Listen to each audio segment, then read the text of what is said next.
Sluku bathok ya. Ya, oke. Dudu usop ya. Oke, sluku bathok kuwi nek Jawa. Jadi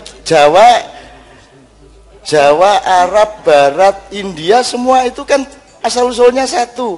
Jadi harus kita temukan kembali keterkaitan kesatuannya itu ya. Sluku bathok. Ya Rabbi bil Mustafa. Lah apa toh? Padha toh? Padha.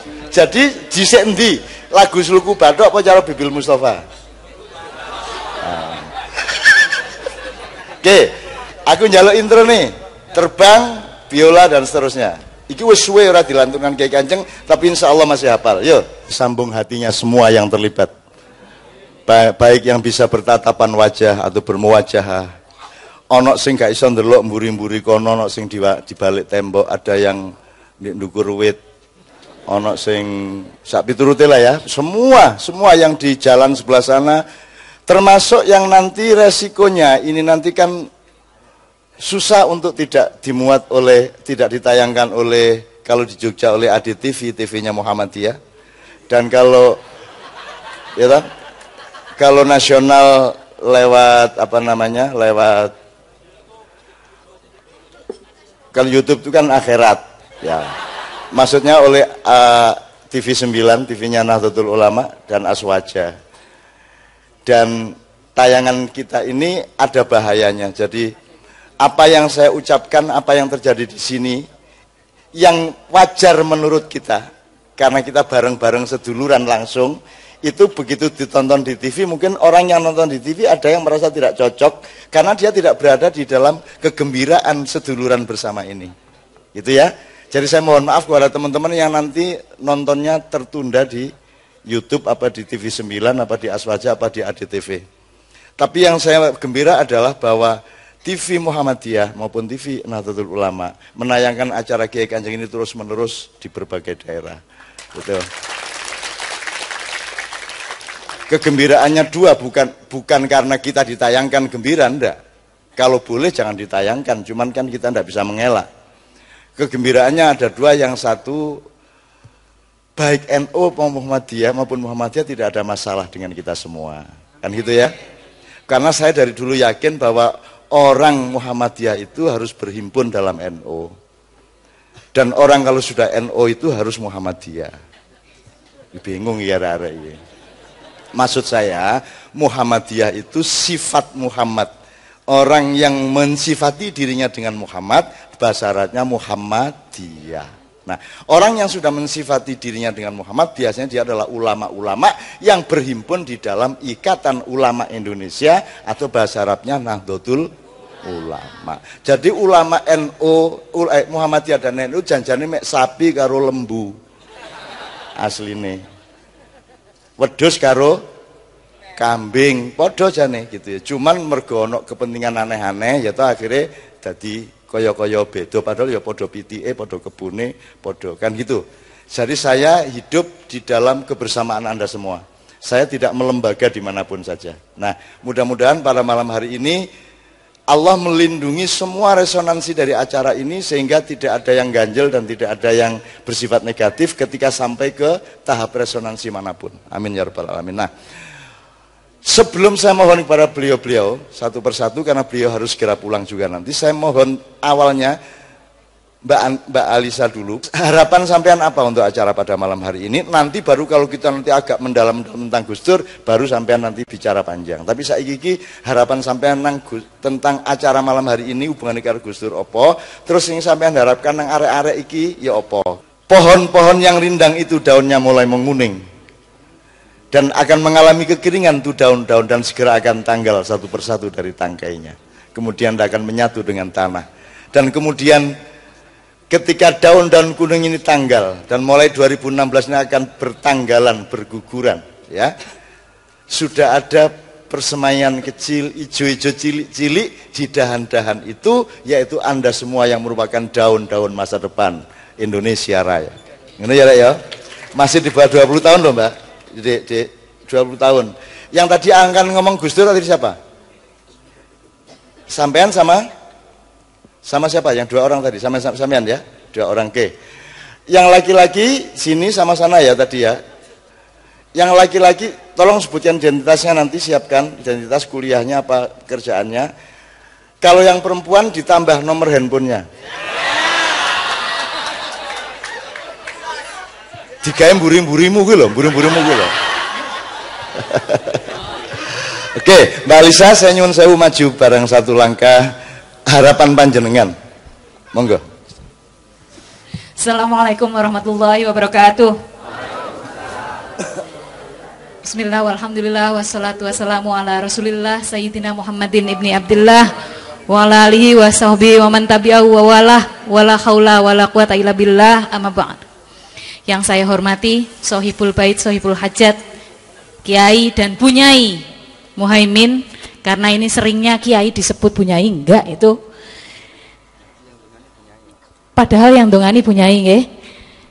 Yang saya hormati para pemuka agama, poro yai, poro sepuh yang hadir pada malam hari ini. Yang saya agak bingung mengungkapkan perasaan saya atas Cak Nun yang saya hormati dan saya sayangi, Cak Nun, dan juga para pengurus Pondok Pesantren Nurul Ummahat yang malam hari ini telah bekerja keras untuk menyelenggarakan acara ini. Terima kasih. Dan tentu saja para hadirin. Oh, ini ketuanya. Oh, para hadirin dan hadirat, hadirin dan hadirat semua nggih Pak niki kalau hari ini.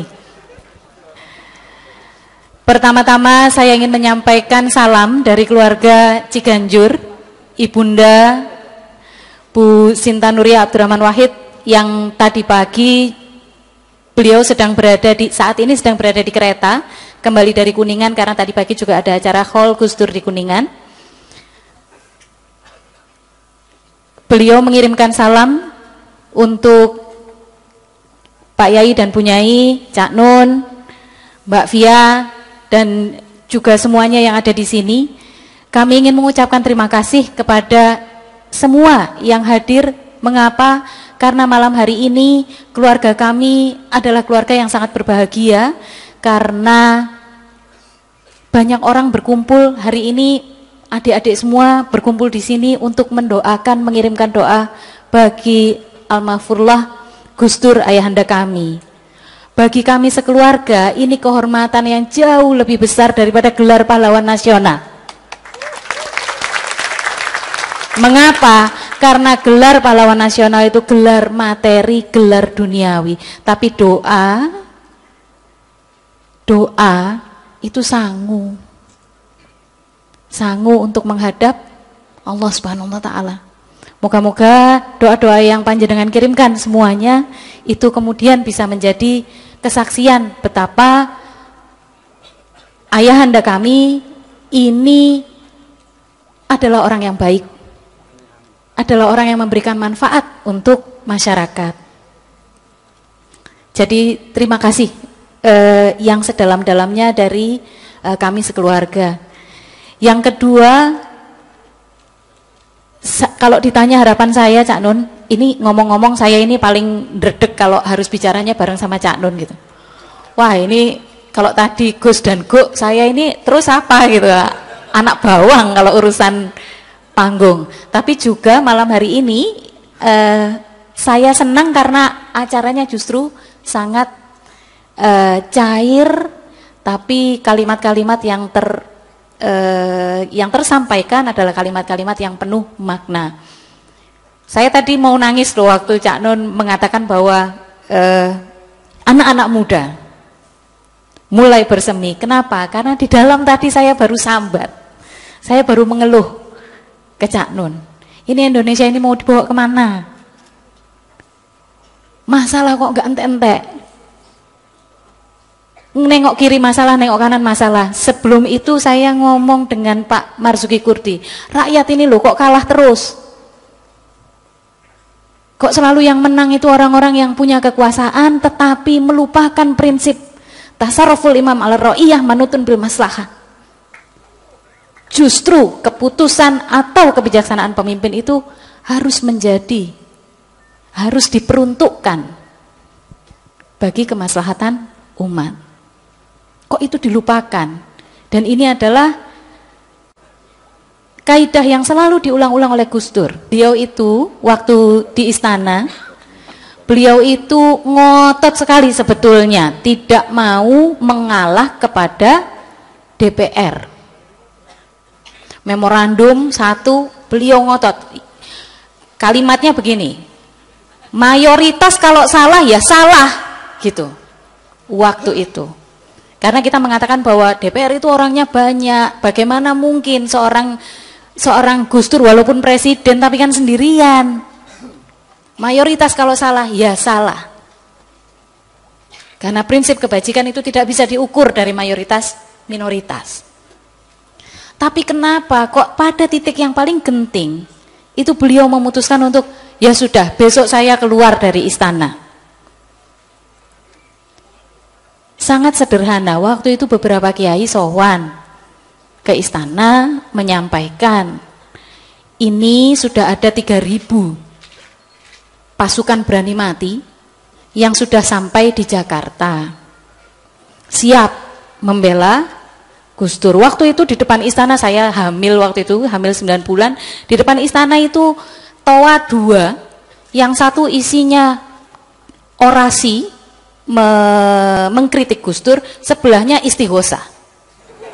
Betul itu. Jadi antara doa, sholawat bareng dengan orasi.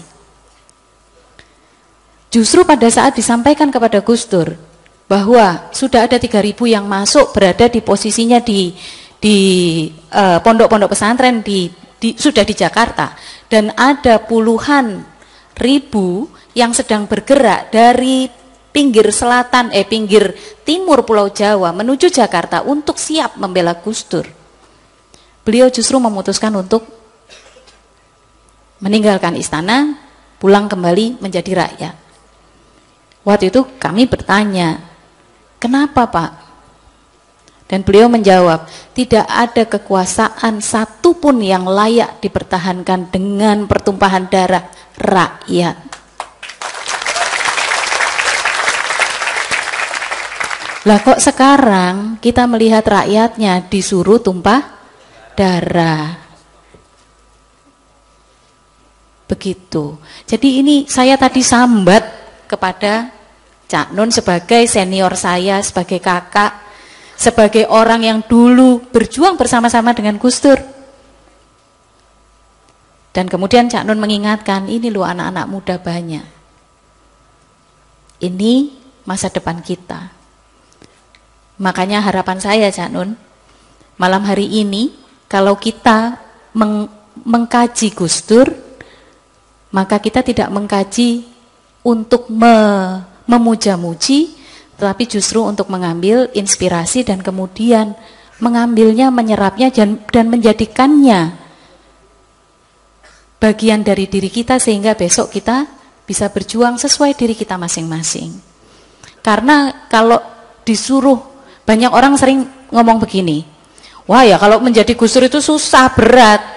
Oh iya berat banget, saya juga nggak bisa.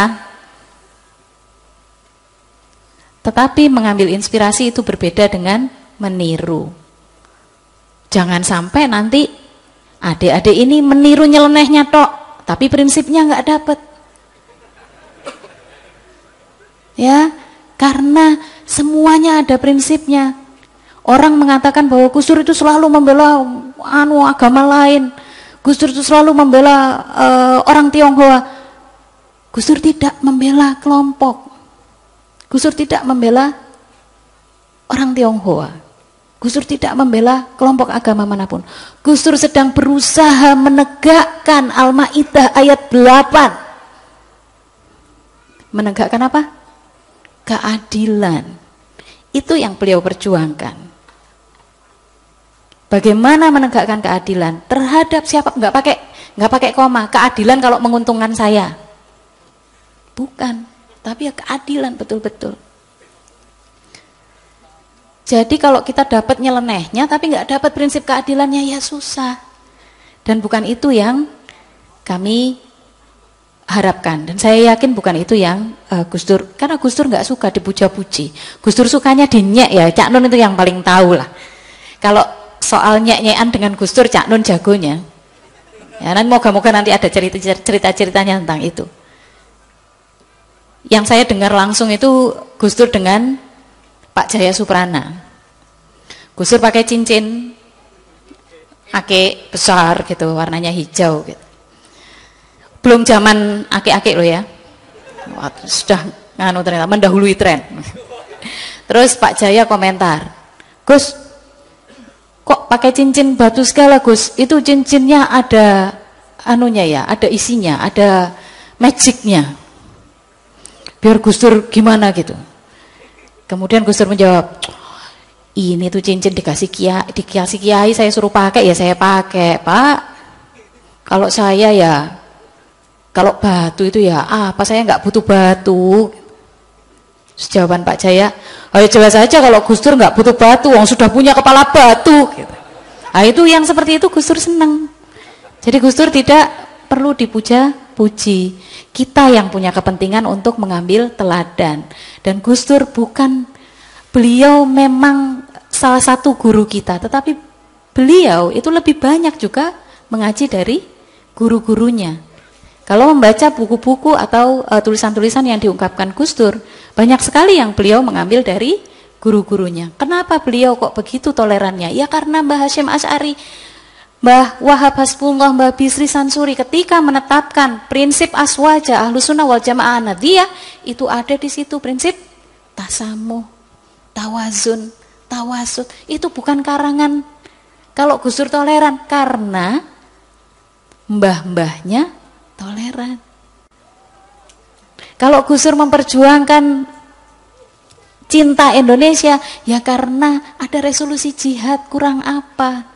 Kurang apa keterlibatan warga Nahdlatul Ulama untuk Indonesia ini dengan Kiai Haji Wahid Hasyim, bagian dari panitia persiapan kemerdekaan. Beliau meneruskan. Nah, Gus Dur sudah meneladankan, sekarang saatnya kita meneruskan. Mari kita mengaji dari para pemuka agama yang ada di sini, para tokoh-tokoh, dan nanti kita saling mengaji di antara kita. Tapi yang sebetulnya saya juga sangat inginkan itu adalah kita bisa mengaji dari Cak Nun yang pernah mengalami masa-masa bersama Gus Dur juga, yang sering nyek-nyekan dengan Gus Dur juga. Moga-moga nanti kita bisa mengambil inspirasi dari itu semua. Nah, Gus Dur tidak pernah merasa paling benar. Beliau menyadari bahwa beliau itu punya banyak sekali kelemahan, karena itu beliau hampir setiap hari, setiap saat melantunkan doa syair Abu Nuwas ini. Saya yakin teman-teman semuanya sudah tahu. Mari kita bersama-sama mengikuti itu.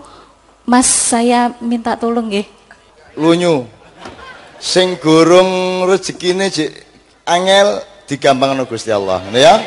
Sing kepingin oleh jodoh. Ya. Sing gak manak-manak mana? Ya, sip. Bayi. Syukur bojone polisi, cari beliau. Amin ya rabbal alamin. Oke, Pak Yai Muhaimin, saya mohon izin karena waktunya sudah lewat sebenarnya untuk beliau-beliau, tapi kan kopinya baru datang Pak, jadi dosa Pak kalau pulang sekarang Pak kayaknya gitu. Jadi saya mohon dengan sangat panjenengan memperkenalkan beliau-beliau, kemudian beliau akan satu persatu memberikan kesannya, perasaannya, testimoninya atau apapun mengenai Gus Dur. Nyun sewu Pak. Terima kasih Cak Nun, ini berkahnya Gus Dur. Alhamdulillah di pesantren kami juga ya tiap saat datang berbagai tokoh agama maupun yang tidak beragama. Karena kemarin ada tamu dari Cina namanya Suki Chang, saya tanya nggak punya agama. Malam hari ini kami mendapatkan kehormatan yang rawuh ada Romo Dani. Ini beliau dari Gereja Katolik Pringgolayan. Dan beliau sering undang saya juga, kemarin wayangan saya juga diundang. Kemudian di dekatnya ada tokoh Jawa Barat, Ki Demang Wang Saifuddin. Beliau ahli ngerias dan acara-acara mantenan gaya Jawa Barat. Kemudian ada Bante Badra Samanta dari Wihara Siraman. Sebetulnya kami mengundang juga Bante Sasana Bodhi. Bante itu kiai, itu Bante. Kalau ustadz itu namanya Samanera. Kalau pastor, Romo Pastor itu kiainya Katolik. Kalau ustadznya Katolik namanya Frater.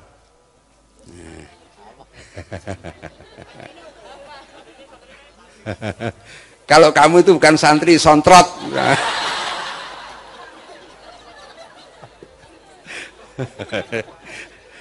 Kemudian di dekatnya ada Bapak Wayan Sumerta.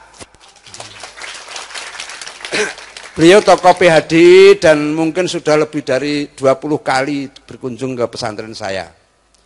Kemudian di dekatnya ini ada Pak Pendeta Bambang Subagio, pendeta emeritus dari GKJ Ambarukmo. Bahkan ketika saya nikahkan anak saya yang pertama, yang kebetulan bisan saya Rektor UGM Prof. Sujarwadi, itu beliau yang mewakili keluarga untuk mengucapkan selamat datang. Yang di dekatnya ada Pak Han Purwanto. Beliau ini punya silsilah masih ada hubungannya dengan Gus Dur. Nah, beliau pemilik piramid di Jalan Parangtritis. Nah, jadi saya pernah mendapatkan tulisan silsilahnya Gus Dur nyambung dengan Pak Han Purwanto. Yang dekatnya Gus Ud, ini dari pesantren Ad-Dawam. Kemudian Pak Zainal, ini beliau adalah apa ya? Bin Mas, Pak Kapolsek, Pak Parma ya, Pak Suparman, ya. Pak Kuramil dan Ramil. Pak sinten nggih riyen? Ronang Sasiarto. Soalnya baru yang kemarin Pak Latif ya. Kalau Pak Latif sudah sering ke sini. Jadi ini sebetulnya kami undang dari Ahmadiyah juga sering datang kemari. Ya, bahkan teman-teman Syiah juga biasa datang ke sini. Bahkan ada tamu tokoh Syiah dari KUM University, Profesor sudah 2 kali datang ke sini. Jadi ini yang teman-teman kami yang memang sering hadir untuk berbincang-bincang yang berkait dengan persoalan-persoalan kemanusiaan dan persoalan etika maupun persoalan budaya. Saya kira itu Cak Nun yang hadir menyertai. Terima kasih. Pak Yai, panjenengan langsung memoderatori aja, mempersilahkan beliau-beliau satu persatu saya kira. Mungkin sekarang mikrofonnya diganti terpaksa supaya bisa luas, nyun sewu. Nah, karena beliau yang sudah sering nyambung, sehingga saya mohon panjenengan yang menjadi ya, satu kehormatan juga saya dipersilakan untuk mengantarkan mungkin Pak Bambang yang sudah paling lama bergaul dengan saya. Ya, bahkan ketika putra beliau nikah yang doakan juga saya. Maksudnya paling lama bergaul bukan pergaulan bebas, Pak.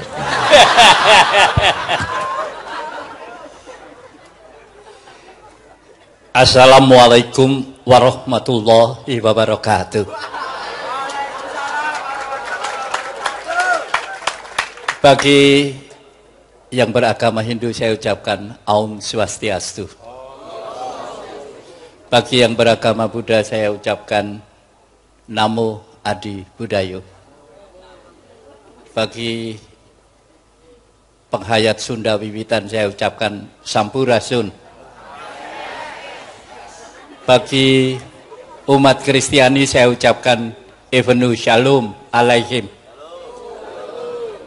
Bagi penghayat Konghucu saya ucapkan Sanjay. Bagi penghayat kepercayaan saya ucapkan Rahayu.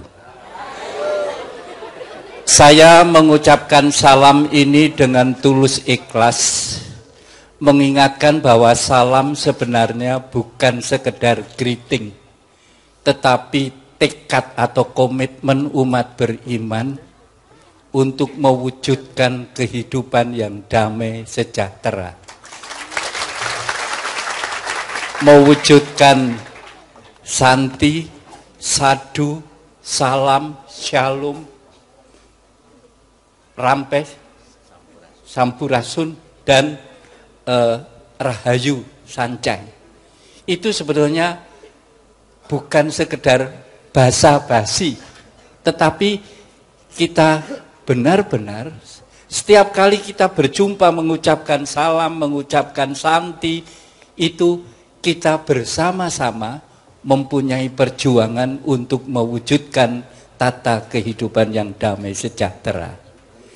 Saya aktif di Forum Persaudaraan Umat Beriman Yogyakarta sejak tahun 97, tetapi memang waktu lahir saya tidak ikut, tetapi saya setelah bulan Maret saya mulai aktif. Saya terlibat dalam Forum Persaudaraan itu karena saya sangat terkesan dengan pengajaran dan teladan para tokoh-tokoh pluralis, yaitu Kiai Haji Abdul Rahman Wahid, Romo YB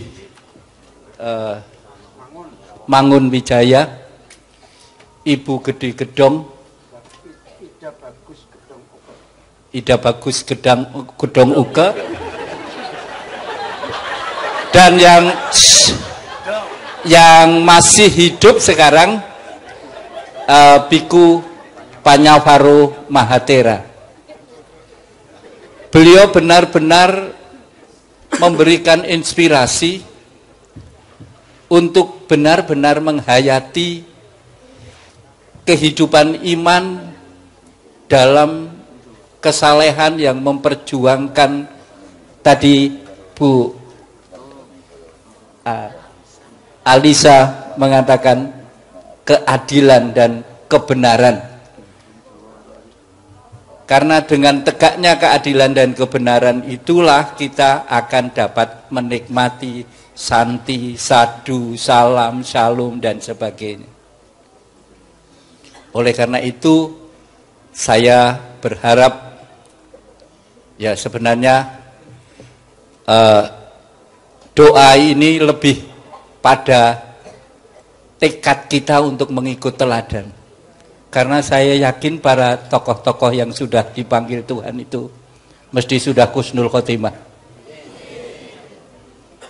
Sebenarnya kita tidak mendukung doa pun beliau sudah diterima Allah Subhanahu wa taala.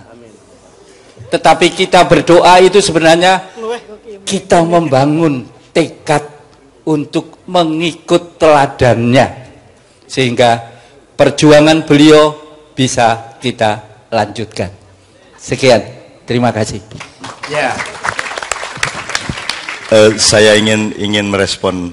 Jadi beliau tadi mengatakan kalau saya menderet shalom, shanti dan seterusnya itu bukan sekedar kaya wong selamat pagi, selamat siang, tapi itu sebuah komitmen. Saya ingin mengingatkan anak-anak saya bahwa Assalamualaikum warahmatullahi wabarakatuh, ya kayak gitu itu. Jadi lepas dari identitas Islam atau tidak, bunyi Assalamualaikum itu kan artinya saya berjanji, ya, bahwa saya ke kamu itu ono niki selamat. Saya hanya ngasih selamat sama kamu. Jadi saya nggak akan ngomongin kamu yang membuat kamu tidak selamat. Saya tidak akan melakukan apapun yang membuat kamu tidak selamat. Jadi itu satu perjanjian sosial. Maka begitu dikasih Assalamualaikum, menjawabnya juga Waalaikumsalam. Jadi oh yo aku ya janji yo karo kowe. Wes ayo selamat podo-podo selamat. Makanya saya di samping Santi Shalom kudune ya Sugeng barang selamat disebut. Gitu. Kita ora disebut-sebut gitu. Tak enten-enteni Sugeng endi, selamat endi. Nah, kalau agak lebih mendalam sedikit nyun sewu Pak Yai Muhaimin, bahkan diperkaya dengan satu sistem, dengan satu penataan keselamatan bersama itu, yaitu aslinya gini, bisa diajarkan di kelas belum? Assalamu warahmatullahi wabarakatuhu alaikum. Aslinya begitu. Jadi ada 3 yang kita janjikan. 1 keselamatan. Nomor 2, yuk kita bikin bareng-bareng supaya rahmat Tuhan itu menjadi barokah bareng-bareng. Kan gitu. Jadi ada transformasi dari rahmat ke barokah. Karena di Indonesia sekarang bunyinya masih belum seperti itu. Di Indonesia sekarang masih assalamualaikum warahmatullahi wa'adzabuh. Wandas pecauh, ya toh. Apa meneh? Jadi masih azab. Jadi rahmat Tuhan ini masih menjadi azab ya. Freeport masih jadi azab. Tambang-tambang menjadi penderitaan. Betul enggak? Hutan-hutan rahmat Allah menjadi penderitaan. Minyak masih menjadi penderitaan rakyat. Jadi belum wabarakatuh. Jadi malam hari ini sebagaimana yang beliau katakan, iki terserah kamu agamanya apa. Ini bukan urusan saya, itu urusanmu sama Allah. Tapi maksud saya, kalau janji keselamatan ini diucapkan oleh kambing kepada sapi, cocok enggak? Aja ngarani sapi ra iso ngomong lho. Ming kowe ra iso memahami ming ngono to. Aku karo Nabi Sulaiman wis biasa kuwi. Depan karo sapi kedek bedes biasa. Jadi cocok enggak kalau air mengucapkan assalamualaikum kepada tanaman? Cocok enggak? Cocok enggak? Kan gitu. Tapi kalau hama mengucapkan assalamualaikum kepada tanaman kan enggak cocok. Nah, kalau manusia mengucapkan assalamualaikum kepada setan cocok enggak? Setan juga tidak akan mengucapkan assalamualaikum, tugasnya adalah merusak kita. Kan begitu. Sekarang pertanyaannya adalah untuk malam hari ini, untuk hikmah dari Gus Dur, kalau assalamualaikum diucapkan manusia kepada manusia, relevan enggak? Pas enggak? Cocok dengan Islam enggak? Kan Islam itu satu tatanan di mana Tuhan nyuruh sampean menjadi khalifah, menjadi mandataris untuk menyelamatkan semua umat manusia. Akan menyelamatkanmu dengan kata-kata dan perilakuku, dan kita bersama-sama akan bikin satu sistem sosial bareng-bareng supaya rahmat Tuhan yang melimpah ini kita jadikan barokah. Kan gitu. Cocok enggak kalau saya mengucapkan gitu kepada Gimin, kepada Karjo? Cocok enggak? Tanpa saya tanya dia dari mana, turunannya sopo, kan enggak ada masalah toh. Nah, jadi Bapak-bapak, assalamualaikum tolong dipahami tanpa lembaga dulu, tanpa nama dulu, tanpa mau Islam apa enggak sih. Sing penting paham ora kuwi assalamualaikum kuwi gitu ya. Oke. Jadi kepada beliau saya mohon Anda semua tepuk tangan ya. Oke. Saya enggak ngomong agama, saya enggak ngomong apa, saya ngomong substansi ngono ki lho, inti ning urip kuwi kan gitu. Cuman ada kekurangan dari beliau tadi, kan sudah ada Yahudi Shalom, sudah ada Santi, sudah ada apa meneh? Rahayu, selamat sampurasun, sing durung ki mau salam gadolojo karo Darmo Gandul. Kuwi urung ana iki mau. Ana Pak ya? Itu tugasnya Guk. Oh, Guk, nggih. Guk itu dengan guyon parikena memberikan pengajaran kepada orang muda. Karena Punokawan itu tidak akan punah, karena dengan adanya Punokawan maka Satrio Pendowo bisa berhasil. Betul ya? Dengan adanya Cak Nun, dengan suasana rileks, inti pengajaran iman diwartakan. Betul lah? Berarti tepuk tangan untuk Cak Nun. Jadi lumayan acting saya berhasil ini. Saya itu aslinya raja menyamar jadi Punokawan Pak. Nah, karena sampean semua percaya lumayan kan ini. Sip, saya akan teruskan samaran saya ini. Enak ya Raya? Ojo tegang-tegang lah pokoknya ya. Jangan tegang-tegang, kecuali malam pertama harus sangat tegang. Besok-besok ya. Besok-besok ya. Oke, Pak Yai monggo diteruskan. Monggo Pak Han. 1-2 menit mungkin bisa mengungkapkan bagaimana kesannya terhadap Gus Dur. Matur nuwun, Pak Muhammad. Para hadirin, selamat malam. Assalamualaikum warahmatullahi wabarakatuh. Saya ini mau cerita sedikit karena ada putra Gus Dur, tapi disampaikan oleh Pak Kiai bahwa ya memang masih ada ikatan, tapi ikatan yang jauh karena itu cerita zaman Mojopahit. dari Ratu Manilo. Tapi saya ingin mensitir saja dari tadi yang disampaikan oleh Cak Nun, Mbak Alisa, yaitu tentang pluralisme oleh Pak Pendeta gitu ya. Ada kalimat yang berbunyi begini dari Gus Dur. Jika kamu membenci orang karena dia tidak bisa membaca Al-Quran, berarti yang kamu pertuhankan itu bukan Allah, tapi Al-Quran. Jika kamu si orang yang berbeda agama dengan kamu, berarti yang kamu pertuhankan itu bukan Allah, tapi agama. Jika kamu menjauhi orang yang melanggar moral, berarti yang kamu pertuhankan bukan Allah, tapi moralnya. Pertuhankan Allah bukan yang lain, gitu ya. Dan pembuktian bahwa kamu mempertuhankan Allah, kamu harus menerima semua makhluk karena begitulah kehendak Allah. Memang karena manusia diciptakan dengan berbagai ragam. Bagaimana justru yang hadir pada malam ini bisa merangkum bagaimana kita menjadi ikatan suatu pelangi dari aneka warna yang ada di dunia ini menjadi budaya Nusantara. Karena Nusantara ini kasusnya banyak sekali. Gitu kan. Nah, makanya kita bisa menjadi satu ikatan yang kuat aja karena kepentingan hanya di sini ribut sopo sirop, sopo ingsun gitu ya, kira-kira begitu teman saya. Jadi mari kita bersatu padu membangun negeri ini. Itu saja saya sampaikan. Matur nuwun, wabillahi taufik wal hidayah. Wassalamualaikum warahmatullahi wabarakatuh. Jadi meskipun beda-beda agama di sini terbiasa, Pak Pendeta Bambang itu mungkin membaca kulhunya. Kalau membaca kul huwallahu ahad lebih fasih dari anak TPA. Kami sangat bergembira ini ada Pak Wayan Sumerta. Beliau memang tokoh dan tiap saat kita, karena kami sering mendapatkan tamu-tamu rombongan dari luar negeri. Kemarin baru saja ada tamu 15 diplomat negara Eropa datang ke sini. Biasanya saya bawa ke masjid gede untuk melihat betapa masjid gede, kota gede itu mampu mengcover, karena pagarnya itu kan Hindu, bangunannya Jawa, tapi fungsinya Islam. Jadi luar biasa para wali dulu bukan sekedar akulturasi budaya, tapi konseptualisasi budaya. Maka setelah saya bawa ke sini, biasanya saya bawa ke wihara Pura Jagatnata yang bangunannya hampir sama dengan masjid gede. Nah, silakan Pak Wayan untuk bisa menyampaikan kesan tentang Gus Dur. Assalamualaikum warahmatullahi wabarakatuh. Selamat malam.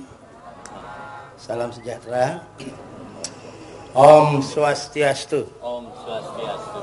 Semoga kita selalu dalam keadaan baik atas karunia yang widi Tuhan Yang Maha Esa. Tadi kami kita dengar sama-sama bagaimana keberagaman itu indah sekali, dan memang demikianlah harapan kita di pertemuan malam hari ini pun seperti itu. Di Hindu jelas sekali hal itu didasari dengan sangat kuat, yaitu dengan kata sesanti yang menyatakan bahwa Bhinneka Tunggal Ika Tanhana Dharma Mangrua. Jadi itu diambil dari Lontar Sutasoma ya. Jadi kita berbeda tapi satu, dan tidak ada kebenaran yang mendua. Kebenaran itu hanya satu, datangnya dari Tuhan Yang Maha Esa. Nah, oleh karena itu cita-citanya bagaimana? Hindu tegas sekali menginginkan Satyam Siwam Sundaram. Jadi kesucian kebenaran dan juga keharmonisan. Nah, di sini kami kebetulan di Jogja ini bergabung dalam forum persaudaraan umat beriman, di mana intinya adalah ingin menumbuhkan persaudaraan sejati. Nah, ini pun kalau dilihat dari wawasan Hindu itu tepat sekali. Karena apa? Karena dinyatakan juga dalam Veda, Brahman, Atman, Aikyam. Jadi Atman yang menghidupi makhluk hidup ini adalah satu adanya dengan Brahman, Tuhan. Berarti memang ciptaan alam semesta ini adalah ciptaan Tuhan. Jadi apalagi kita di antara manusia, kenapa harus saling berselisih? Nah, sedangkan dengan yang lainnya pun harus harmonis. Nah, sehingga trikarana itu menjadi konsep dasar juga di Hindu. Jadi adanya keselarasan hubungan ya antara manusia alam semesta dan juga manusia dengan Tuhannya masing-masing. Nah, demikianlah kira-kira tadi apa yang diharapkan oleh Mbak Alisa, dan juga bagaimana juga pertemuan ini mengharapkan adanya kegembiraan dan kebersamaan. Itu tentunya sangat pas dengan apa yang kami yakini. Demikian dan terima kasih. Om Santi, Santi, Santi. Om.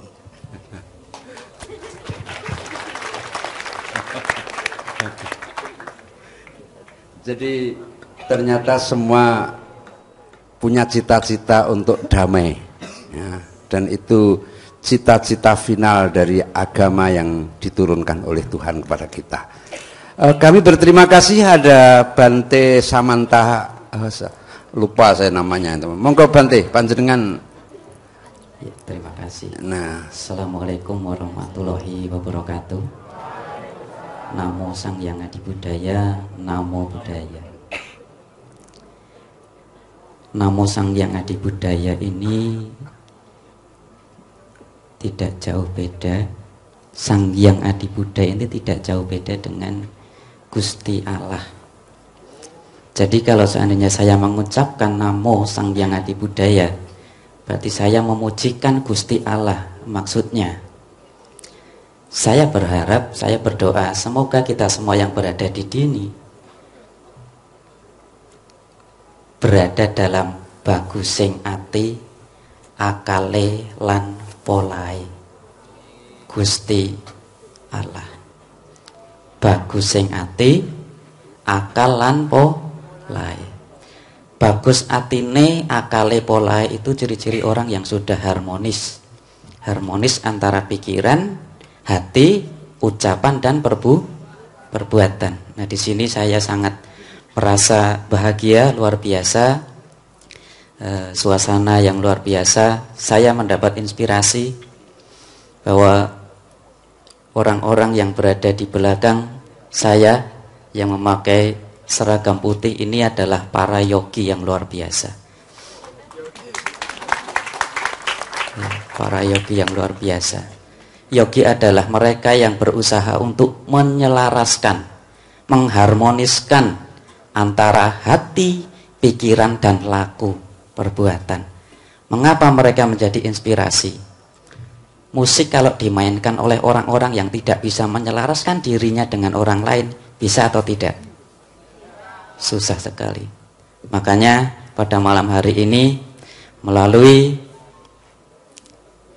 para yogi yang berada di belakang, saya berharap saya mewakili umat Buddha, ya, kita semua dapat meneladani seorang tokoh yang bernama Abdur Rahman Wahid atau yang biasa disebut Pak Gus Dur. Kalau saya ngomongnya Gus Dur saja kayaknya nggak wangun. Saya masih bau kencur. Pak Gus Dur. Nah, ini. Boleh atau tidak? Boleh. Saya menghormati beliau. Keharmonisan ini tentu tidak bisa muncul seketika. Para yogi di belakang harus berlatih untuk bisa memiliki kemampuan menyelaraskan, menumbuhkan harmonisasi dengan yang lain. Saya kira untuk menciptakan perdamaian, untuk menciptakan keselarasan di dalam kehidupan kita. Kita perlu menumbuhkan harmonis di dalam diri kita dan kemudian menumbuhkan, mengembangkannya kepada yang lainnya. Semoga melalui kegiatan pada malam hari ini di dalam agama Buddha mengenal kelahiran kembali, tupunarbawa atau kelahiran kembali. Semoga Pak Gus Dur juga akan terlahir kembali, bukan sebagai Pak Gus Dur, tetapi melalui semangat para pemuda yang akan berjuang menumbuhkan persatuan dan kesatuan bangsa Indonesia. Demikian, terima kasih. Namo Sang Hyang Adi Budaya, Namo Buddhaya. Saya mohon izin kepada bapak-bapak yang lain yang akan mendapat giliran bicara juga, tapi karena kita selingi satu nomor ya, satu lagu ya. Karena sudah terlanjur di lantik sebagai yogi tadi. Nah, yogi itu dalam Islam disebut salik, Pak. Salik itu orang yang mencari tadi itu, mencari harmoni tadi. Salik bukan soleh. Kalau soleh itu orang yang ono salah-salah di piye carane ben dadi apik, itu namanya soleh ya, muslih ya. Kalau salik itu nganggo ka, salik wong sing golek apa ya, keselarasan. Nah ini memang mereka mencari keselarasan karena hidupnya tidak pernah selaras ya. Yang di belakang saya ini. Juga saya sedikit khawatir ini di depan ini, Romo-romo bapak-bapak iki nek sampean salam sejahtera kakean arek-arek ngrundel suwe-suwe. Soalnya saya orang Jombang dan Gus Dur itu juga hampir tidak pernah ceramah di Jombang. Gus Dur itu di luar Jombang, saya sendiri orang Jombang tidak berani ceramah di Jombang. Soalnya ngomong apa mesti dikomentari. Khutbah Jumat ngono, para jamaah yang berbahagia, sing mburi bagian dasmu. Itu nih Jombang. Nah, sampean dari tadi salam sejahtera iki dong grundel sejahtera piye? Kredit durung iso bayar ya sejahtera ini. Asiknya kita bareng-bareng tuh kayak gini nih gitu. Tadi Mbak Alisa tadi kan mengatakan Gus Dur itu bukan bela Cina, bukan bela Konghucu, enggak. Gus Dur itu menegakkan keadilan. Janjane iki ya iya. Ajak muring-muring Alisa. Gus Dur itu setia kepada hatinya wong cilik. Wong cilik iki nek karo Cina iki sayang banget. Wong cilik Jawa iki. Dadi nek ana Cina becak iku sedih hatine. Walah Cina kok becak. Ngono ki. Saking apike wong Jawa, Lis. Saking apike. Nek wong Jawa becak ora apa-apa, kere ya wis pancen wis pantese kere ta. Ana Cina kok becak, Cina kok kuli ning pasar kan mesake ya. Ngono ki to? Gitu. Saya mohon kita memiliki kemesraan terus-menerus. Salah satu metode kebersamaan adalah Anda menemukan komunikasi yang mesra secara budaya. Jadi ngene-ngene iki ojo selalu formal, ojo belum tok urip iku ana daginge, ana sarafe, ana otote, ana aluse, ana helai-helai yang lembutnya. Hidup itu lengkap. Sekarang ini kebanyakan orang tuh belum tok, keras tok gitu. Padahal hidup itu macam-macam. Bahkan yang paling vital dalam hidup adalah sesuatu yang pada saatnya keras dia keras dan pada saatnya lembut dia lembut. Faham are-are? Itu yang paling vital dalam hidup itu malah seperti itu. Kapan harus keras? Keras. Kapan harus lembut? Karena tidak diperlukan. Lembut. Enak toh Pak ya? Gitu. Alhamdulillah. Oke, sekarang sebelum bapak-bapak yang berikutnya, saya mohon para yogi. Aslinya Pak, saya sama Pak Nevi ini di belakang sampean ini, Pak Nevi sama Pak Joko Kamto itu ini main musik bersama sejak 1976. Jadi sudah 40 piro tahun gue? 46 tahun. Ya. Nah, pada tahun 1977-78 itu kita bikin musik puisi yang berjudul Yogi, Pak. Jadi saat durungnya sampean, jadi sampean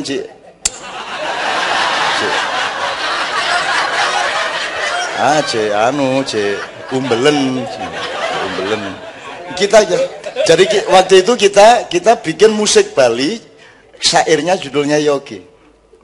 Apa kelengan busine sing memandang pantaimu Bali. Ngono kuwi. Aku melihat di seberang laut itu bersila seorang yogi. Ngono kuwi. Stop waktu penyair. Waktu itu. Nah, supaya agak menjadi informasi saja, kalau saya itu jangan diperdulikan. Saya itu ada enggak apa-apa, ada yang enggak apa-apa, enggak ada pengaruhnya apa-apa kalau saya. Jadi saya itu enggak peduli juga mau seniman, mau kiai, mau gus, mau bapak-bapak. Saya tidak pernah peduli sama diri saya sendiri. Saya penuh hidupku oleh cintaku kepada Tuhan dan umat manusia. Sampai diriku sendiri hilang entah kemana. Hanya saja setiap tengah malam aku menemukan diriku tergeletak bersama Novia.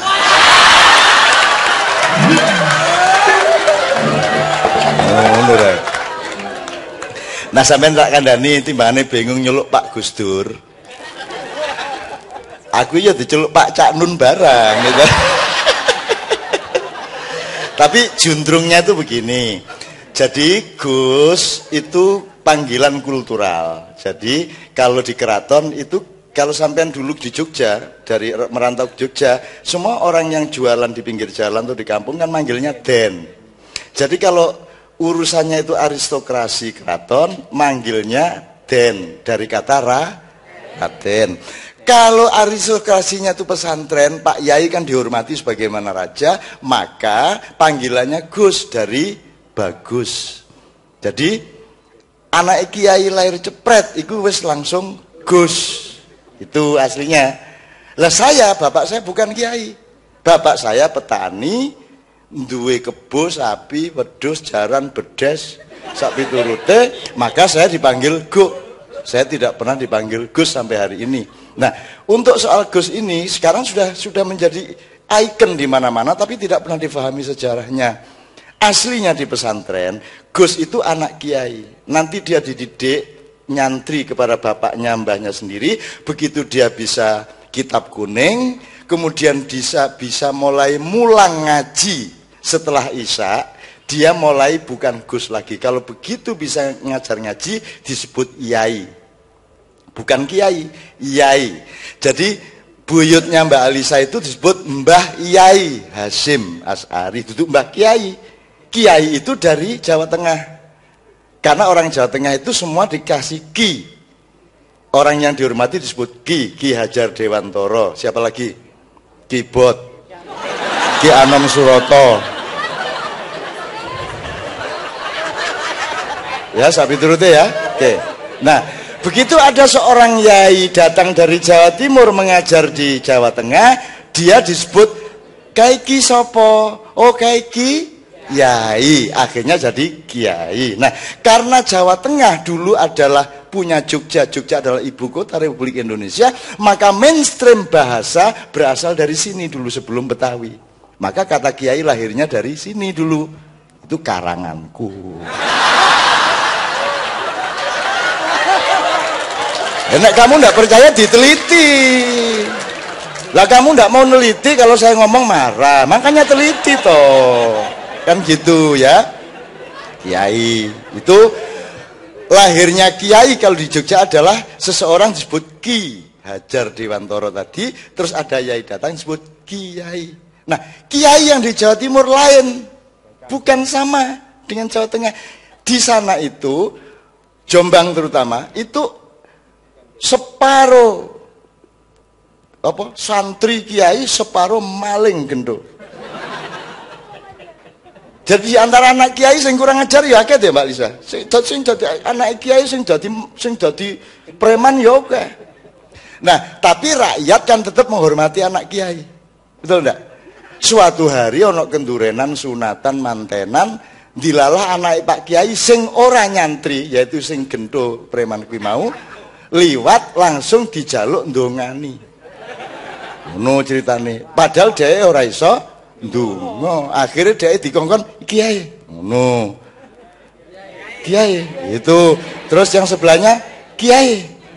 Kiai, semua melemparkan ke sebelahnya kiai. Akhirnya sing terakhir terpaksa berdoa. Orang menyebut oh sing donga kuwi kiai. Ngono ceritane iku karangan kedua. Oke. Lah kowe ngopo ngelundasmu ya ta? Hidup begitu nikmat. Allah memberikan rahmat yang luar biasa. Tidak usah uang, tidak usah kesuburan alam. Di dalam dirimu sendiri terdapat pernik-pernik emas, permata, batu mulia yang kalau engkau menggalinya menjadi nikmat dan indah luar biasa. Ngono rek ya. Tak tambah didik ya. Iki ali saja seneng hati ini. Jadi gue ini karo Gus Dur ya rasa nyerem-nyerem ke. Gus Dur ki nakale pol. Nek cara Jawa Timur mbelunat, yes. Mbelubut. Nek mbeling ana eleke titik. Iki mbelunat wis pokoke nakal. Dan itu enggak waktu kecil tok, sampai tua loh jadi nakal. Gus Dur. Jadi pada suatu hari Bapak Ian belum pernah dengar sampean. Beliau kuliah di Mesir. Tinggal di Kairo, satu kos sama Gus Mus, yaitu Kiai Haji Mustafa Bisri, tempat kosan. Nah, biasanya ada mahasiswa-mahasiswa baru dari Indonesia, ada santri-santri baru, maka harus melewati perpeloncoannya Gus Dur, karena Gus Dur itu tiap hari gangguin semua mahasiswa. Nanti rek, kuliah Gus, lapo kuliah, bal-balannya karo aku, gitu kan? Nah, itu Gus Dur. Apa kuliah barang itu, untuk bal-balan karo aku, gitu loh. Sampai Mesir itu kesebelasannya sangat terpengaruh nama Gus Dur. Jadi Mesir itu tidak pernah mau ngegulin sampai 2, karena sangat fanatik kepada Wahid.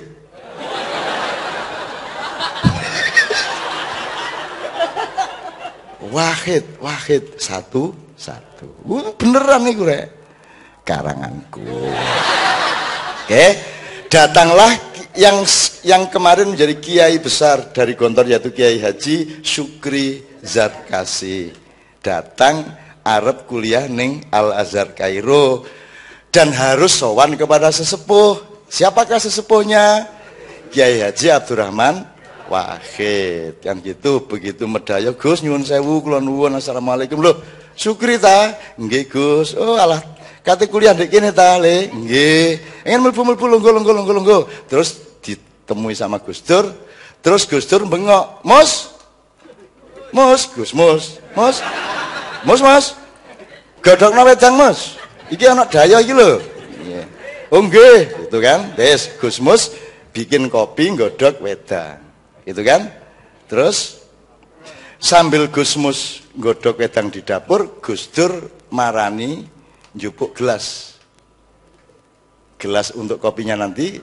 Terus ndek ngarepe Sukri, ya apa Gontor kabari gitu kan. Terus Gus Dur iku ngelapi gelasnya nganggo celana dalam. Mbuh njupuk ndek endi. Dadi ngene iki, shit. Ya apa kabare Gontor?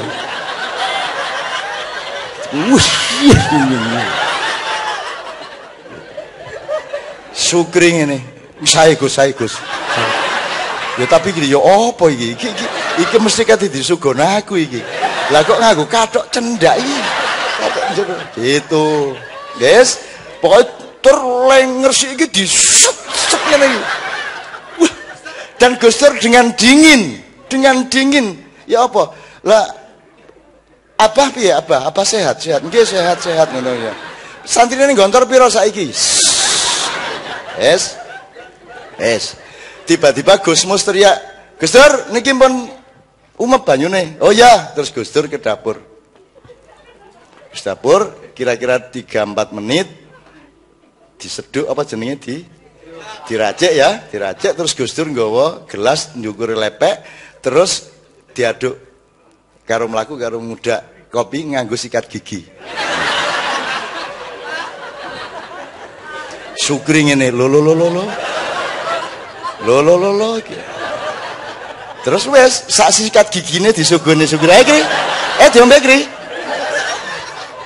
Wes ngono ta, dadi kowe iki ngerti ya. Kowe nek kepingin dadi wong ampuh kaya Gus Dur, mulai sesuk gawe kopi ya toh. Golek sempakmu sing wis lawas, dinggo ngresiki gelasmu, ngono ya. Iki jare Mbak Alisa tadi, sing kok tiru ilmune, sing kok tiru mutune, aja kebiasaan-kebiasaane. Engko sing kok tiru kathok cendake, sing kok tiru sempake, sing kok tiru sikat gigine. Wong Gus Dur iki dipecat karo MPR metu istana kathokan cendak kemul sarung kok. Kemulan sarung ngene iki. Terus wong sedih kabeh ndelok Gus Dur, ya Allah, Gus Dur ya Allah, gak tega aku, Gus Dur kathokan di istana lho. Padahal Gus Dur iku acting. Jarno cek nangis arek-arek. Terus begitu mlebu, terus dek ndek mburi lawang ngene, yes. Lho kok yes, Gus? Maca sejarah. Dari Kaisar Konstantin sampai Presiden Perdana Menteri Indiae Ratu Mojopahit, Ratu Sima Sriwijaya, ono ta sing wani ndek kratone ndek istanane kathokan cendak.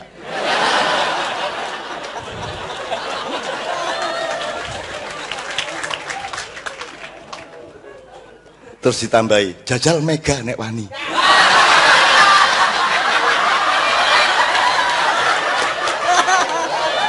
Ki tambahanku dhewe. Nyuwun ngapunten, ayo jenenge guyon rek oke ya. Oke, bismillah. Setelah itu beliau akan mengeluarkan juga. Mudah-mudahan ini kemesraan loh ya. Kalau nanti keluar di YouTube, ojo terus dipotong-potong sing gak ya. Kalau Anda ingin merasakan nikmatnya kehidupan, datang ke Makyahan, datang ke acara seperti ini. Ya. Di sini kita sudah bersaudara sedemikian rupa sehingga tidak ada lagi batas-batas yang seperti itu. Betul nggak Pak ya? Tentu wis dadi siji wis nyawiji ora masalah. Oke, saiki diapalno kabeh nadane sak pira? Mas Imam sama Mas Doni. Di belakang ndak apa-apa ingat ya. Ning dunya pira suwene njur bali ning panggonane. Yo sejatine mung amal becik sangune ojo ngucap budaya ben golek ilmu kudu telaten. Mudah-mudahan mengingatkan kita bahwa kita bisa dipanggil Tuhan kapan saja, ya. Dengan begitu kita tidak sempat sombong, kita tidak sempat tidak berendah hati, kita tidak sempat nyacat-nyacat, marah-marah, melotot-melotot, dan nuding-nuding siapapun. Karena kita semua berada pada posisi anytime Allah bisa memanggil kita, sehingga kita harus terus-menerus mewarisi kebaikan-kebaikan kepada siapapun saja, kepada alam, kepada binatang, kepada pohon-pohonan, dan apalagi kepada sesama manusia. Bismillahirrahmanirrahim. Saya akan minta kepada Pak Yai Muhaimin untuk meneruskan, tapi saya kasih ujung cerita tadi karena yang cerita mengenai kopi dengan gelas dan celana dalam dan sikat gigi tadi adalah Gus Dur sendiri kepada saya. Karena aku nesu tau aku wong gontor ya. Saya kan wong gontor, kiai ku dipelkodo kaya ngono kuwi kan gitu. Aku nesu no akhirnya. Lho karep sampean iku ya apa Gus? Kok sampean suguhi kiai ku nganggo sempak piye? Jadi dia ternyata cerita ke saya itu karena saya orang gontor ngono lho. Kurang ajar dong situ iya ngono. Ya wis. Iya ben mangkel aku. Terus Gus Dur guyu nyekekek kayak biasanya toh, nyekekek. Sampeyan niku cak. Lho apa iku sempak iku lak mergo dipotongi ngono iku kain bersih kok gurung tau dienggo. Itu kain biasa cuman bentuke sempak. Jadi makanya nek ana apa-apa iku ndelok esensine, aja ndelok bentuke. Aja ndelok raine, aja ndelok identitasnya, tapi lihat perilakunya, kan begitu. Lihat fungsi dan manfaatnya, jangan dilihat apa jenenge, lembaganya apa, namanya apa, institusinya apa. Lu sikat gigi, Gus. Lu sikat gigi kurang tinggal plastik kok. Plastik kan nggak bisa ditempelin apa-apa. Dan itu belum pernah saya pakai. Itu dari toko langsung tak buka. Tidak ada masalah sebenarnya. Cuman karena orang punya kesan itu sikat gigi, biasa didelen di untu, kok didelen di kopi, orang bingung. Itu bukan kebingungan hakiki, itu kebingungan budaya. No. Jadi Anda jangan tertipu oleh hal seperti itu. Begitu penjelasan Gus Dur versi saya. Loh, enggak, ilmunya memang begitu toh. Saya pasti tidak ingat atau enggak ngerekam. Jawaban Gus Dur pasti tidak persis kalimatnya seperti itu, tapi intinya seperti itu. Sama dengan hadis Nabi. Hadis Nabi segitu banyak tenanan apa kuwi kalimatnya. Kalau ada direkam tak kuwi pian. Urung ono jajet tok. Jadi kuwi meng krunguku ngene, akhirnya diverifikasi dari berbagai segi, akhirnya sekian ulama mengiyakan, kan begitu. Jadi nek Quran itu setiap huruf, setiap harokat itu pasti, tapi kalau hadis kan tetap asal usulnya seperti itu. Apalagi hadis KW4 saya tentang omongannya Gus Dur, kan gitu. Jadi yang penting sekarang yang diambil adalah intinya. Jadi Anda jangan terjebak oleh apa dia organisasinya apa, agamanya apa, lembaganya apa, tapi lihatlah perilakunya, lihatlah sumbangan perdamaiannya, lihatlah manfaat kehidupannya, kan begitu. Setuju anak-anakku sekalian? You understand? Monggo Pak Yai. Itulah yang dimaksud esensi. Kami melihat ada bante, ada pendeta, ada juga pastor, ya. Ini adalah manusia. Dan itulah yang dimuliakan oleh Allah. Karena dalam Al-Quran surat Al-Isra ayat 70 Allah berfirman, walaqad karramna bani Adam. Itu kalau kita tahu nahwu ada 3 stressing, 3 kalimat taukid. Lamnya lam taukid, qadnya harfu taukid. Karramna seumpama tidak ditasdid, tidak ditad'if. Karena itu fi'il madhi, verb dalam bentuk past tense itu juga taukid, apalagi ditad'if. Jadi artinya Allah berfirman, dan pasti sungguh benar-benar saya Allah muliakan Bani Adam, manusia.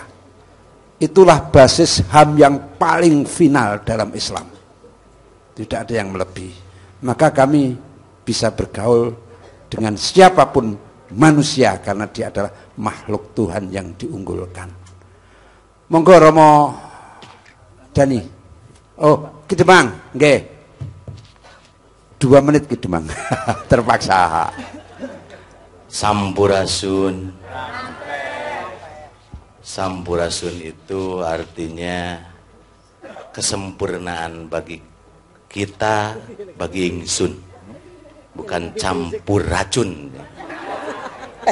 Nah ini yang lagi ngetren, ada orang yang belum merasakan nikmatnya perdamaian, memplesetkan sampurasun menjadi campur racun. Sampurasun itu doa untuk kesempurnaan ingsun, kesempurnaan semua, dijawab rampes. Rampes itu artinya semoga, mugio mugi-mugi, coro Arabe amin. Jadi kalau Fatihah misalnya waladolin amin, ini kesannya serampes nggih. Amin. Jadi dalam ajaran Sunda wiwitan persaudaraan itu sangat penting. Karena dalam pancalaku, laku ning laku, ada laku diri sama Gusti Kang Maha Tunggal, Sang Rumuhun Tunggal, ada laku diri kita sama diri kita sendiri, ada laku diri kita sama sesama, tanpa membedakan latar belakang. Nah ini dalam ajaran Sunda, ada laku diri kita sama ratu, dan terakhir laku diri kita sama alam. Jadi ajaran Sunda sebelum ada nun sewu agama-agama impor, agama lokal juga sudah mengajarkan tentang laku itu kepada sesama siapapun tanpa membedakan agama, latar belakang, warna kulit, adat, budaya. Demikian, matur nuwun. Terima kasih. Beliau ini rumahnya di mana itu? Enggak, di Paciro aslinya itu di mana? Saya pernah berkunjung. Banjar. Jadi beliau itu rumahnya di Banjar dan beliau sebenarnya tokoh budaya dari Banjar. Rumahnya itu di sini, rumah beliau di Demang Wang Saifuddin. Ini sekolah ma'arif, ini masjid. Jadi beliau itu meskipun paham sekali ajaran Sunda wiwitan, tapi insya Allah beliau aswaja. Monggo Ramadhani. Assalamualaikum warahmatullahi wabarakatuh.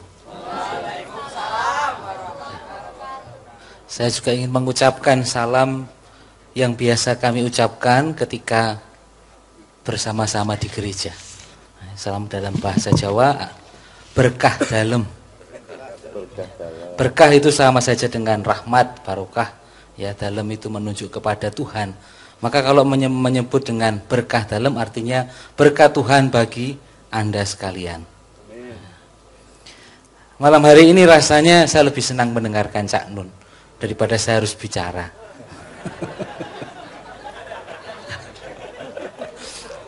Karena saya tadi tidak rasa ya, kita duduk sudah lama tapi seolah-olah waktu berhenti. Ya, selalu semua menjadi Cak Nun. Tetapi saya juga mempunyai kesan terhadap Gus Dur. Ya. Jadi kalau mengingat Gus Dur dan juga apa yang ia buat, yang pertama yang muncul di dalam diri saya adalah Gus Dur itu seorang pembawa pesan, ya, messenger. Gitu. Kalau tadi melihat dari para yogi yang ada di belakang ini dan juga dari semua yang berbicara di sini, semua membawa pesan. Dan saya kira semua pesannya satu, ya, pesannya satu, yakni soal kebersamaan. Soal kebersamaan. Kita ingin membangun hidup bersama dan itulah kalau kita melihat Gus Dur, dari hidup Gus Dur ada pesan. Dan rupa-rupanya kita semua juga hendaknya membawa pesan. Karena masing-masing dari kita juga mempunyai pesan yang harus selalu kita bawa. Pesan tentang kehidupan. Ini yang pertama. Yang kedua, di dalam agama Katolik itu ada istilah yang disebut dengan beatus. Ya, beatus ini dalam bahasa Latin artinya yang berbahagia. Ingin menyebut orang-orang yang mencapai suatu titik kesempurnaan tertentu karena bisa mengalahkan dunia. Maka kalau diperkenankan, ya, Gus Dur juga bisa disebut sebagai beatus.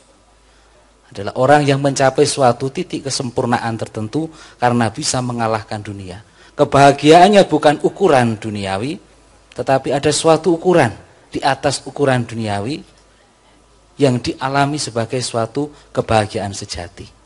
Dan inilah yang utama yang harus kita cari. Kebahagiaan yang lebih dari ukuran-ukuran duniawi. Maka pilihan-pilihan Gus Dur adalah pilihan-pilihan ini. Ya. Maka pada kesempatan ini saya sungguh merasa senang atas kebersamaan ini. Ya, tidak akan saya lupakan sepanjang hidup saya. Ada bersama dengan banyak orang dan juga Anda semua. Yang membuat saya terharu malam hari ini adalah ketika Anda menyanyi bersama. Rasanya pengen meneteskan air mata. Ya, walaupun saya tidak mengerti bahasa, tetapi saya merasakan ada aura, ya, getaran itu saya rasakan betul. Dan itulah yang harus kita jaga, ya, agar resonansi itu tetap bergema dan kebersamaan itu tetap terjaga. Terima kasih banyak, berkah dalam.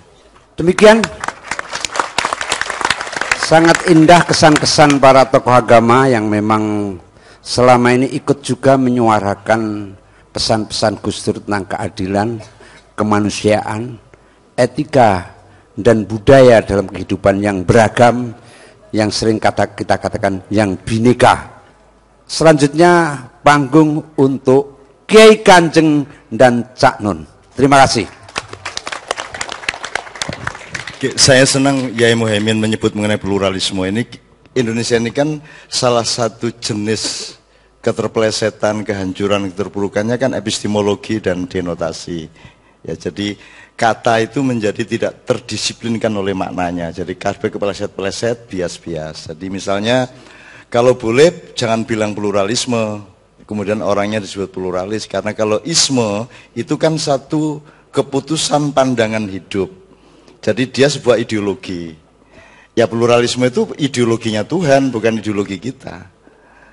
Yang menciptakan pluralitas itu Allah kan gitu. Allah menciptakan qabail wa syu'uban wa qabail itu azwajan dan seterusnya. Allah menciptakan pluralitas. Jadi kita ini bukan orang yang tidak beragam kemudian kita himpun supaya beragam, tidak. Memang apa adanya alam diciptakan oleh Allah sebagai makhluk yang beragam. Gus Dur tidak ada duanya. Alisa tidak ada duanya, Yai Muhaimin tidak ada duanya, siapapun tidak ada duanya. Bahkan kacang ini tidak ada duanya. Karena kacang yang ini bukan kacang yang ini bukan kacang yang ini. Tidak ada yang ada duanya dalam kehidupan. Rambutmu yang sebelah situ bukan yang sebelah situ, masih podo-podo rambut. Jangankan Gus Dur. Setiap apapun tidak ada duanya, kan begitu. Nah, oleh karena itu kita hormati Allah yang menciptakan pluralitas. Nah, kita ini menjaga. Jadi sebagaimana hukum alam, semua teknologi harus taat kepada hukum alam misalnya ya. Jadi itu kita jaga yang diciptakan Tuhan itu. Sebagaimana tadi sahabat kita dari Sunda Wiwitan yang mengatakan bahwa sebelum ada agama import atau yang sekarang oleh orang modern disebut agama samawi, sesungguhnya sudah ada kearifan lokal dan pencarian-pencarian, ijtihad. Jadi orang Sunda, orang Jawa itu sebenarnya sudah menemukan para malaikat, sudah menemukan dewa, sudah menemukan yang tinggi-tinggi, nilai-nilai yang paling cuman dia butuh satu level lagi yang tidak mungkin dia ketahui. Ngerti maksud saya, Mas? Bahwa kita tidak usah ada agama, kita kenal Tuhan. Tetapi untuk menentukan Tuhan itu bagaimana, itu harus Tuhan sendiri yang ngasih tahu kita, betul tidak? Nah, jadi kita kenal Allah, kita kenal Tuhan, apapun namanya, Sang Hyang Widi, Sang Hyang Tunggal, segala macam kita kenal. Tetapi ada level yang Anda tidak bisa mencapai dan meneliti dan mengetahuinya. Di situ yang disebut agama. Maka Allah memberikan informasi melalui messengers tadi, melalui orang yang disebut nabi, yaitu pembawa naba. Nabi itu yang membawa pesan, yang membawa informasi. Kalau rasul yang menerapkan pesan itu. Jadi kalau ibarat tentara, nabi itu jenderalnya, rasul itu pangapnya. Kan begitu. Nah, untuk tahu Tuhan Rahman Rahim utamanya, itu kita tidak bisa lewat Sunda, lewat Jawa. Hanya bisa lewat informasi Allah sendiri. Bahwa Allah itu ikonnya Rahman Rahim. Saya tanya sama Anda, dikit sebelum lagu ya. Allah bukan menciptakan laki-laki dan perempuan. Itu cuma bentukan. Yang diciptakan Allah adalah